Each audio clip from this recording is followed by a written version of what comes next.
এই কলা উৎসবটা কেন করা হয়েছে 2015 থেকে আমাদের যশস্বী প্রধানমন্ত্রী নরেন্দ্র মোদীজির হাত ধরে বিশেষ উদ্দেশ্য চিন্তা ভাবনা নিয়ে স্টুডেন্টদের মধ্যে এটা করার পরিকল্পনা গ্রহণ করা হয়েছে। আমাদের রাজ্য সরকারও সেই বিষয়ে সেই চিন্তা এই কম্পিটিশন করেছেন করে চলছেন।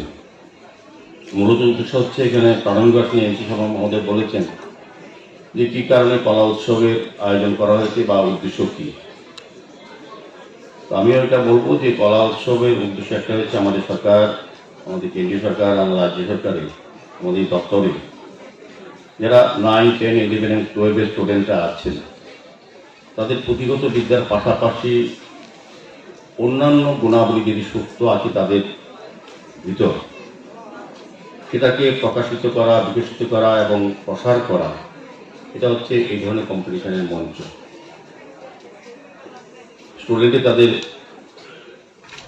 পড়াশোনার সঙ্গে সঙ্গে বিভিন্ন 10টি আইটেম যেখানে দেওয়া আছে, বিভিন্ন বিষয়ে নাচ, ডান্স বা অন্যান্য যে বিষয়গুলি, অনেকগুলি বিষয় আছে। Vocal music, classical, traditional folk, instrumental music,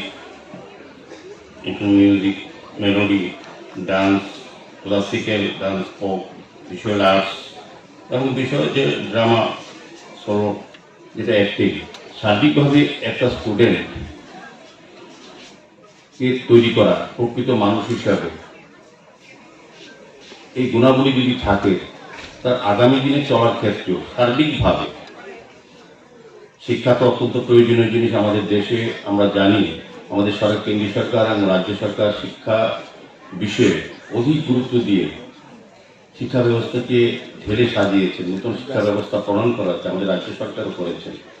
শিক্ষা ব্যবস্থার অনেক আমূল পরিবর্তন হয়েছে, পরিকাঠামো অনেক উন্নত হয়েছে।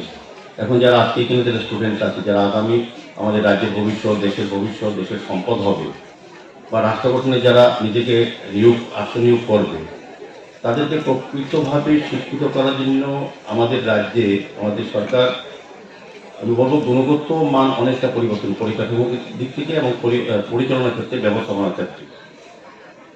যারা আজকে এখানে স্টুডেন্টরা আছে, যারা আমরা এখানে আজকে মঞ্চ আছে, আমরাও এই শহরে, এই রাজ্যে পূর্ণাঙ্গ বিদ্যালয়ে, মহাবিদ্যালয়ে পড়াশোনা করেছি, শিক্ষা গ্রহণ করেছি, বা আমাদের যারা এখানে অনেকে টিচার আছে যারা শিক্ষা দান করেছেন, শিক্ষা গ্রহণ আর শিক্ষা দানের ক্ষেত্রে তখন একটা পরিস্থিতি ছিল অনেক কঠিন।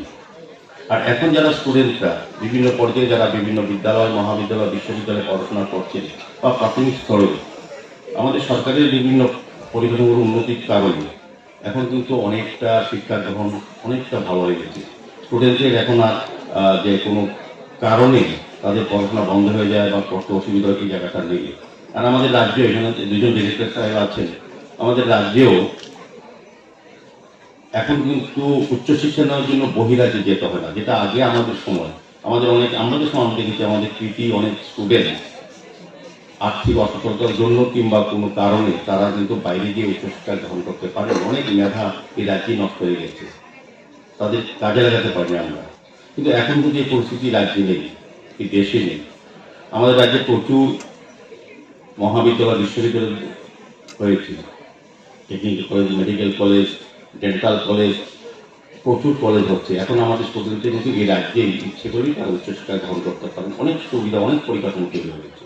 কাজে এই শিক্ষার সঙ্গে সঙ্গে প্রকৃতভাবে একজন মানুষ হিসেবে যদি তার অন্যান্য গুণাবলী থাকে, আমার মনে হয় তার পরবর্তী জীবন যাত্রার ক্ষেত্রে, এটা সামাজিক হোক আর প্রফেশনাল হোক, সেক্ষেত্রে কিন্তু অনেকটা কাজে লাগে। আর নিজেকেও শারীরিক শরীরের দিকে যেমন সুস্থ রাখা যায়, মানসিকভাবে যেমন তার মানসিকতার চিন্তাভাবনা অনেক বেশি বেড়ে যায়, পাশাপাশি সমাজের প্রতি অনেকগুলি কাজ করা যায়। শুধু শিক্ষার ক্ষেত্রে যেমন আমরা একজন শিক্ষিত ব্যক্তি যেমন শিক্ষা প্রসারে উনি কাজ করেন, শিক্ষাকে আর নিয়ে যাওয়ার জন্য, কিন্তু তার সঙ্গে যদি এই গুণগুলি থাকে, সাংস্কৃতিক পরিমণ্ডলটা কিন্তু আরো সমৃদ্ধ হয়।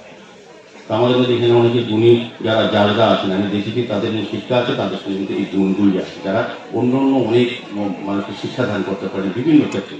কাজে এই কলা উৎসব আমার মনে হয় যারা আজকে ন্যাশনাল লেভেল এখান থেকে যাবেন, তারা রাজ্যের মান গৌরব বাড়াবেন এবং নিজেকেও সমৃদ্ধি করবেন সব দিক দিয়ে, মানুষ হিসাবে এবং স্টুডেন্ট হিসাবে। আমার আশা থাকবে এই কলা উৎসব যেই কারণে প্রধানমন্ত্রী দিয়ে ধার ধরে শুরু হয়েছে 2015 থেকে আমাদের রাজ্য খুব সুন্দরভাবে পরিচালনা শিক্ষা দপ্তরে যারা আধিকারিকরা আছেন দায়িত্ব নিয়ে কাজ করছেন এবং যারা শিক্ষক শিক্ষিকারা আছেন তারাও কিন্তু বিদ্যালয়ে স্টুডেন্টদের সেভাবে শিক্ষিত করছেন। আমাদের একটা সুবিধা আছে যে আমাদের এই রাজ্যে মানুষ সবাই এক জায়গাতে আছে যে চিন্তা ভাবনা যে আমাদের স্টুডেন্ট যারা ভবিষ্যৎ আমাদের রাজ্যের আমাদের দেশে আগামী সম্পদ যারা রাষ্ট্র গঠন সমাজ গঠনে কাজে লাগবে তাদেরকে সুশিক্ষিত করা, তাদেরকে সুন্দর মানুষ তৈরি করার ক্ষেত্রে আমাদের শিক্ষক শিক্ষিকেরা আমাদের রাজ্যের মানুষ কিন্তু কাজটা করছে।